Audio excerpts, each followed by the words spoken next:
લાખા દાદા અને માં મેલડીનો ઇતિહાસ। ગીરના જંગલ વિસ્તારમાં વાઘવડી ગઢી નજીક લાખા દાદા નામના સચ્ચા અને નિષ્ઠાવાન ગાડિયા ગિરનારની ધરતી પર રહેતા હતા। લાખા દાદા અત્યંત સત્યવાદી, મહેનતુ અને માતા મેલડીના પરમ ભક્ત હતા। તેઓ દરરોજ દિલથી માં મેલડીનું સ્મરણ કરતા અને ક્યારે અધર્મના માર્ગે જતા નહોતા। લાખા દાદાની ગરીબી હોવા છતાં તેમની શ્રદ્ધા અઢળક હતી। લોકો કહેતા કે જ્યાં સચ્ચાઈ હોય ત્યાં માં મેલડી જરૂર હાજર રહે। એક વખત ગામમાં ભારે દુષ્કાળ પડ્યો। અનાજ, પાણી અને પશુઓ માટે ચારો બધું જ ઓછું થઈ ગયું। લોકો નિરાશ થઈ ગયા, પરંતુ લાખા દાદાનો વિશ્વાસ અડગ રહ્યો।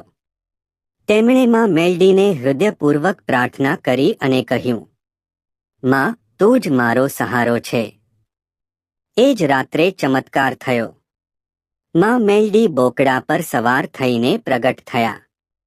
તેમણે લાખા દાદાને આશીર્વાદ આપ્યા અને કહ્યું, ભય ન રાખ, સત્યની હંમેશા જીત થાય છે। આ પછી ગામમાં વરસાદ પડ્યો, દુષ્કાળ દૂર થયો અને લોકોની મુશ્કેલીઓ ઓછી થઈ। જે લોકો પહેલા વિશ્વાસ નહોતા કરતા, તેઓ પણ માં મેલડીની શક્તિ માનવા લાગ્યા। આ ઘટના પછીથી લાખા દાદાનું નામ માં મેલડીના પરમ ભક્ત તરીકે પ્રસિદ્ધ થયું અને વાઘવડી ગઢી પવિત્ર સ્થાન બની।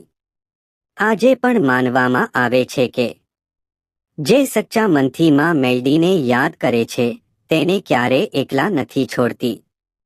માં મેલડી સદા સત્ય અને ભક્તિની રક્ષા કરે છે। જય મેલડી માં।